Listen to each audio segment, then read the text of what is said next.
कांग्रेस नेता सोनिया गांधी पर बीजेपी के आरोपों को लेकर अब कांग्रेस ने पलटवार किया है। कांग्रेस का कहना है कि सोनिया गांधी का नाम वोटर लिस्ट में तब की सरकार ने नहीं बल्कि चुनाव आयोग ने जोड़ा था।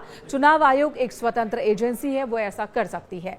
दरअसल मसला क्या है आपको बता दें। एसआईआर के मुद्दे पर बिहार से लेकर दिल्ली तक घमासान मचा है। इसी बीच सोनिया गांधी का नाम बीच में आ गया। बीजेपी आईटी सेल के प्रमुख अमित मालवीय ने कांग्रेस नेता सोनिया गांधी का नाम लेकर बहुत ही गंभीर आरोप लगाए। उन्होंने कहा कि सोनिया गांधी जब इटली की नागरिक थी 1980 में, तभी उनका नाम वोटर लिस्ट में जोड़ दिया गया था। यानी कि वो भारत की नागरिक थी नहीं, प्रक्रिया पूरी हुई नहीं थी, उससे पहले ही उन्हें भारत का वोटर बना दिया गया था। जब बवाल हुआ तो 82 में उनका नाम काटा गया, लेकिन 83 में एक बार फिर नाम जोड़ दिया गया वोटर लिस्ट में, और वो भी तब जब उस वक्त उन्हें भारत का नागरिक दिखाया गया, जबकि प्रक्रिया पूरी नहीं हुई थी। अमित मालवीय ने आरोप लगाया कि तब की सरकार के दबाव में ही ये काम हुआ था। हालांकि कांग्रेस का कहना है कि तब कांग्रेस की ओर से ऐसा कोई दबाव नहीं था। चुनाव आयोग पूरी तरह से स्वतंत्र था और चुनाव आयोग ने अपने हिसाब से नाम जोड़ा था वोटर लिस्ट में। लेकिन अब बीजेपी पर आरोप कांग्रेस की ओर से लगाए जा रहे हैं कि बीजेपी सरकार के इशारे पर ही चुनाव आयोग काम कर रहा है और मिली भगत है सरकार और चुनाव आयोग के बीच, और तमाम व्यवस्था इसलिए की जा रही है ताकि आने वाले दिनों में भी बीजेपी और उसके सहयोगी दलों को ही मतदान के दौरान, चुनाव के दौरान फायदा मिलता रहे। तो इस तरह से आरोप प्रत्यारोप चल रहा है। लेकिन आरोप बीजेपी की ओर से लगाए जाए या कांग्रेस की ओर से लगाए जाए, चुनाव आयोग पर सवाल जरूर खड़े किए जा रहे हैं दोनों ही दलों की ओर से। लेकिन मौजूदा वक्त में बीजेपी कह रही है कि चुनाव आयोग स्वतंत्र है। 1980 के मसले पर कांग्रेस कह रही है कि चुनाव आयोग तब स्वतंत्र था। अगर देश में, मैं तो कहूंगा दुनिया भर में देखोगे, अगर 90 बार किसी के नेतृत्व में चुनाव हारने का रिकॉर्ड है तो श्रीमान राहुल गांधी जी के नेतृत्व में हारे हैं। और पार्टी के अंदर भी राहुल गांधी जी के नेतृत्व पर सवाल खड़े होते हैं। अब जब वो चुनाव हार जाते हैं तो ईवीएम पर प्रश्न चिन्ह खड़ा करते हैं, तो कभी वोटर्स पर ठीकरा फोड़ते हैं। और यही नहीं, आप अनेकों उदाहरण देखिए।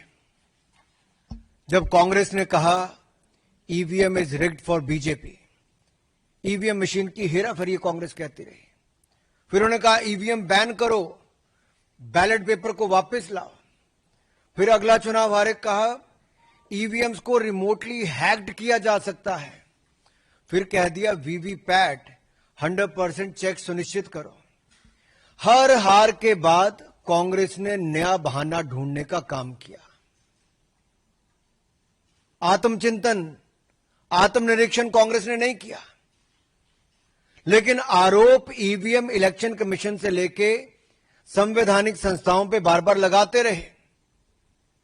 और अब बिहार चुनाव हारता देखकर कांग्रेस पहले ही विपक्षी दलों के साथ मिलकर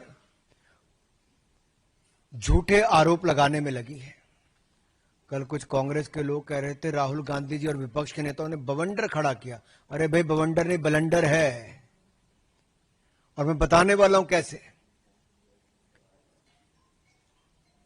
जितने आरोप आज तक लगाए, मैं राहुल जी को यही कहूंगा, धूल चेहरे पर थी पर आप आईना साफ करते रहे। अब तो पूरा देश की गली गली में शोर लग रहा है। अभी नयारा दूसरा भी लगेगा ना, गली गली में शोर है, चुनाव आयोग चोर है। अभी तो ये नारा भी लगना है। मतलब ये ऐसा नहीं है कि ये इसके अंदर कोई सबूत की जरूरत है। इसमें सबूत आपके दस्तावेज के अंदर चोरी, फिर उसके ऊपर अब चुनाव आयोग की सीनाजोरी नहीं चलेगी। आपको आपकी जवाबदेही देश के प्रति है। आप संविधान से ऊपर नहीं हो सकते हो। आप संविधान से ऊपर होकर के जो काम कर रहे हो, सड़क के ऊपर अब देश के अंदर एक नया जन आंदोलन जन्म ले रहा है। और मैं आज कह रहा हूं कि जेपी से बड़ा आंदोलन होगा जो देश के अंदर जन्म ले रहा है। सुप्रीम कोर्ट ने एग्री किया है इलेक्शन कमीशन के साथ जो एसआईआर की अभी जितनी भी केस चल रहा है उसको बोले कि आधार कार्ड कंक्लूसिव प्रूफ नहीं है सिटीजनशिप के तौर पे। आप कैसे देखते हैं आधार कार्ड को?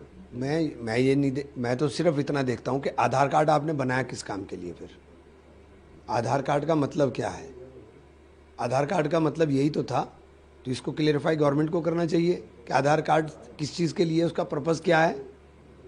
क्या सिर्फ हम लोग डेटा कलेक्ट करने की मशीन बन गए हैं देश के अंदर?